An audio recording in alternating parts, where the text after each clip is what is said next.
Sir, આપણે જે કોઈ અપરિણિત પુરુષ મૃત્યુ પામે છે તો શું તેને સાચન અને મિલકતનો હિસ્સો મળે છે ખરા? કાયદો અને સામાજિક જવાબદારી એ એકબીજાનો વિભિન્ન અંગ છે. એટલા માટે જો કાયદા પ્રમાણે વાત કરીએ તો જ્યારે કોઈ 3 ભાઈ હોય અને એક ભાઈ અપરિણિત મૃત્યુ પામે છે અને બીજો એક ભાઈ જે છે એ એમને જીવન નિર્વાહ માટે એને પાલન પોષણ કરતો હોય છે, એટલે કે દવા દારૂથી માંડી ટોટલિંગ ખર્ચો એ ઉઠાવતો હોય છે. અને એ વ્યક્તિ જ્યારે ભાઈ મૃત્યુ પામે છે ત્યારે એવું કહે છે કે ભાઈ મેં આનું પાલન પોષણ કર્યું છે, દવા દારૂનો ખર્ચો કર્યો છે, મેં અંતિમ વિધિ સુધી એની સંપૂર્ણ મેં એની દેખરેખ રાખી છે, તો આનો સંપૂર્ણ હિસ્સાનો ભાગ છે એ મને મળે. પરંતુ કાયદો એવું કહે છે કે જો કોઈ અપરિણિત વ્યક્તિ મૃત્યુ પામે છે તો તેના ખરેખર હિસ્સેદાર ગણાય ને તો આડી લીટીના વારસદાર તરીકે એને તક મળે છે. એટલે કે આડી લીટીમાં 3 ભાઈ હોય જે અપરિણિત મૃત્યુ પામ્યો છે તેનો હિસ્સા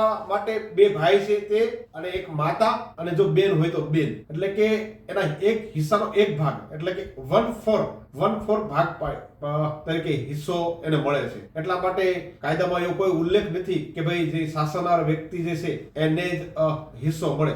હા, પરંતુ એક વાત છે કે જ્યારે એ અપરિણિત હોય અને જે એને પાલન પોષણ જે ભાઈ કરતો હોય અને એની પહેલા જે જીવતો હોય ત્યારે એને વિલ બનાવી દેવામાં આવ્યું હોય તો ખરેખર તેમના હિસ્સાનો ભાગ મળી શકે છે. પરંતુ મૃત્યુ થયા પછી એને આડી લીટીના વારસદાર તરીકે એને હિસ્સાનો ભાગ મળે છે.